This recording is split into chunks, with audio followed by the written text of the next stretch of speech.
ক্ষমতাসীনদের চোখের কাঁটা হয়ে দাঁড়িয়েছিলেন অনেক সাংবাদিক, সমাজকর্মী। জেল জুলুম, মামলা হামলায় বিপর্যস্ত হয়ে দেশান্তরী হন তারা। প্রবাসে গিয়েও তারা সামাজিক যোগাযোগ মাধ্যমে বিশ্লেষণ করতেন সুবিধাভোগীদের অপরাধ, দুর্নীতি, গুম খুন ও নিপীড়নের খবর। তাদের কেউ কেউ প্রভাবশালী আন্তর্জাতিক গণমাধ্যমগুলোতেও সংবাদ প্রকাশে রাখতেন বড় ভূমিকা। বিভিন্ন দেশে থাকা এসব সচেতন মানুষের ভূমিকা গণতন্ত্রকামীদের আন্দোলনে দিয়েছিল ভিন্ন এক রসদ।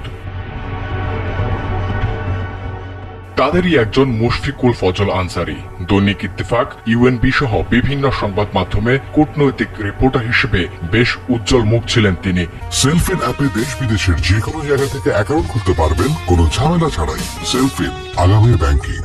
2001 থেকে 2006 মেয়াদে সেই সময়কার প্রধানমন্ত্রী খালেদা জিয়ার সহকারী প্রেস সচিব হিসেবে দায়িত্ব পালন করেন। এরপর জাস্ট নিউজ বিডির প্রধান সম্পাদক হিসেবে দায়িত্ব পালনকালে সরকারের রোশানলে আমেরিকায় চলে যান এই সাংবাদিক। দেশ ছাড়লেও সরকারের অন্যায়, অনিয়ম আর কর্তৃত্ববাদী শাসন ব্যবস্থা নিয়ে প্রশ্ন তোলেন জাতিসংঘ, হোয়াইট হাউস সহ বিভিন্ন আন্তর্জাতিক মিডিয়ায়। ব্যক্তি জীবনে চিকিৎসক হলেও মানবাধিকার ইস্যুতে সোচ্চার ছিলেন পিনাকি ভট্টাচার্য। এ কারণেই ফ্রান্সে নির্বাসনে যেতে হয় তাকে। সেখান থেকে তিনি হয়ে ওঠেন মুক্তিকামী মানুষের কণ্ঠস্বর। সরকারের বিভিন্ন দুর্নীতি ও দলবাজির কঠোর সমালোচনার পাশাপাশি তিনি সোশ্যাল মিডিয়ায় তুলে ধরেন রাজনীতি ও অর্থনীতির নানা বিশ্লেষণ। এক সময়ের জনপ্রিয় অনুসন্ধানী সাংবাদিক ইলিয়াস হোসেন সরকারের রোশানলে পড়ে পাড়ি জমান যুক্তরাষ্ট্রে। বিদেশে অবস্থান করলেও ইলিয়াস হোসেন নানা তথ্য নির্ভর সংবাদ বিশ্লেষণ করে প্রচার করতেন নিজের ফেসবুক আইডি এবং ইউটিউব চ্যানেলে। বেশ কয়েকটি অনুসন্ধানী সংবাদ প্রকাশ করে আলোড়ন তোলেন দেশের মিডিয়া পাড়ায়। চিকিৎসা বিজ্ঞানী ফাহাম আব্দুস সালাম স্বৈরাচারী সরকারের একজন কঠোর সমালোচক ছিলেন। অস্ট্রেলিয়ান ন্যাশনাল ইউনিভার্সিটি থেকে মলিকিউলার থেরাপিউটিক্স নিয়ে গবেষণা করে লাভ করেন পিএইচডি ডিগ্রি। শিক্ষিত তরুণের মধ্যে জনপ্রিয় এই বিজ্ঞানী ফেসবুক, ইউটিউব সহ বিভিন্ন মাধ্যমেও সরকারের নানা অনিয়মের তথ্য এবং যুক্তি নির্ভর আলোচনা রাখতেন। আল জাজিরার অনুসন্ধানী সাংবাদিক ও মানবাধিকার কর্মী জুলকারনাইন সাইর খান সামি সাবেক সেনাপ্রধান জেনারেল আজিজ আহমেদের দুর্নীতি ও শেখ হাসিনার পৃষ্ঠপোষকতায় গড়ে ওঠা অপরাধ সাম্রাজ্য নিয়ে সাহসী প্রতিবেদন প্রকাশ করেন তিনি। এরপর একের পর এক সংবাদ ও সামাজিক যোগাযোগ মাধ্যমে সরকারের গোপন তথ্য প্রকাশ করে গণতন্ত্রকামী মানুষের কাছে আস্থার নাম হয়ে ওঠেন জুলকারনাইন। সুইডেন ভিত্তিক গণমাধ্যম নেত্র নিউজের প্রধান সম্পাদক তাসনিম খলিল। নির্বাসনে থাকা এই সাংবাদিক একের পর এক দুর্নীতি ও অনিয়মের নিউজ প্রকাশ করে সারা বছরই আলোচনায় থাকতেন। সরকার ও নেত্র নিউজ সাইট ব্লক করে বাংলাদেশে বিদ্যুৎ সেক্টর, ব্যাংক, পুলিশ হত্যাকাণ্ড, গুম সহ দেশের প্রায় সব অনিয়ম ও দুর্নীতি নিয়ে সোচ্চার ছিলেন তাসনিম খলিল ও নেত্র নিউজ।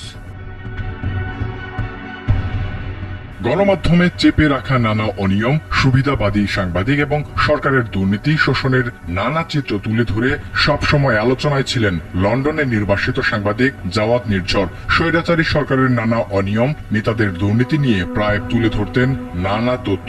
সোচ্চার ছিলেন পুলিশি হত্যা, গুম খুন নিয়েও। নানা চাপে দেশীয় গণমাধ্যমে যেসব সংবাদ প্রকাশ হতো না, সেসব সংবাদ নিজের ফেসবুক এবং ইউটিউব চ্যানেলে প্রকাশ করতেন। এছাড়া করাপশন ইন মিডিয়া নামে একটি ফেসবুক পেজে তুলে ধরতেন গণমাধ্যম সংক্রান্ত নানা অনিয়মও। সরকারের রোশানলে দেশ ছেড়ে মার্কিন মূল্যকে আভাস করেন বাংলাদেশি সাংবাদিক মনির হায়দার। তবে সরকারের অন্যায়, অনিয়ম নিয়ে বরাবরই সোচ্চার ছিলেন তিনি। নিজের ফেসবুক পেজে নিয়মিত অনিয়ম, দুর্নীতি এবং উন্মোচনের পাশাপাশি ইউটিউবেও সমালোচনা করতেন সরকারের। যুক্তরাষ্ট্র এবং কানাডা ভিত্তিক অনলাইন প্ল্যাটফর্ম নাগরিক টিভি পরিচালনা করেন মুস্তাফিজুর রহমান টিটু ও নাজমুস সাকিব। প্রায় এক দশক ধরে সরকার অনুগত প্রভাবশালী ব্যক্তিদের দুর্নীতি, অনিয়ম তুলে ধরে আলোচনায় ছিল এই প্ল্যাটফর্মটি। দেশীয় গণমাধ্যমের আলোচিত মুখ মুস্তাফা ফিরোজ। অনেক প্রতিষ্ঠিত গণমাধ্যমের হাতে খড়ি মুস্তাফা ফিরোজের হাত ধরে। তবে স্বৈরাচারী সরকারের রোশানলে পড়ে দেশ ছাড়তে হয় তাকে। সিঙ্গাপুর ও মালয়েশিয়ায় বসে কাজ করতেন তিনি। লেখালেখির পাশাপাশি ফেসবুক, ইউটিউবে নিয়মিত বিশ্লেষণধর্মী ভিডিও আপলোড করতেন মুস্তাফা ফিরোজ। ক্ষুরধার যুক্তি ও নতুন নতুন তথ্য দেওয়ার কারণে সাধারণ মানুষের কাছে ব্যাপক জনপ্রিয় হন যুক্তরাষ্ট্রের নির্বাসিত সাংবাদিক ডক্টর কনক সারওয়ার। স্বৈরাচারী সরকারের গুম খুনের বিরুদ্ধে সোচ্চার কনক সারওয়ারের বিরুদ্ধে মামলা হয়েছে অনেক, পরিবারকেও দিতে হয়েছে চরম মূল্য, এরপরও থেমে যাননি তিনি। টেলিভিশন সাংবাদিকতায় জনপ্রিয় মুখ শাহেদ আলম সরকারের রোষানলে দেশ ছাড়েন তিনি। সেখানে বসেও সরকারের নানা অনিয়ম নিয়ে ছিলেন সোচ্চার। ফেসবুক এবং ইউটিউবে তথ্য নির্ভর সমালোচনা দেশের তরুণদের মধ্যে তাকে জনপ্রিয় করে তোলে।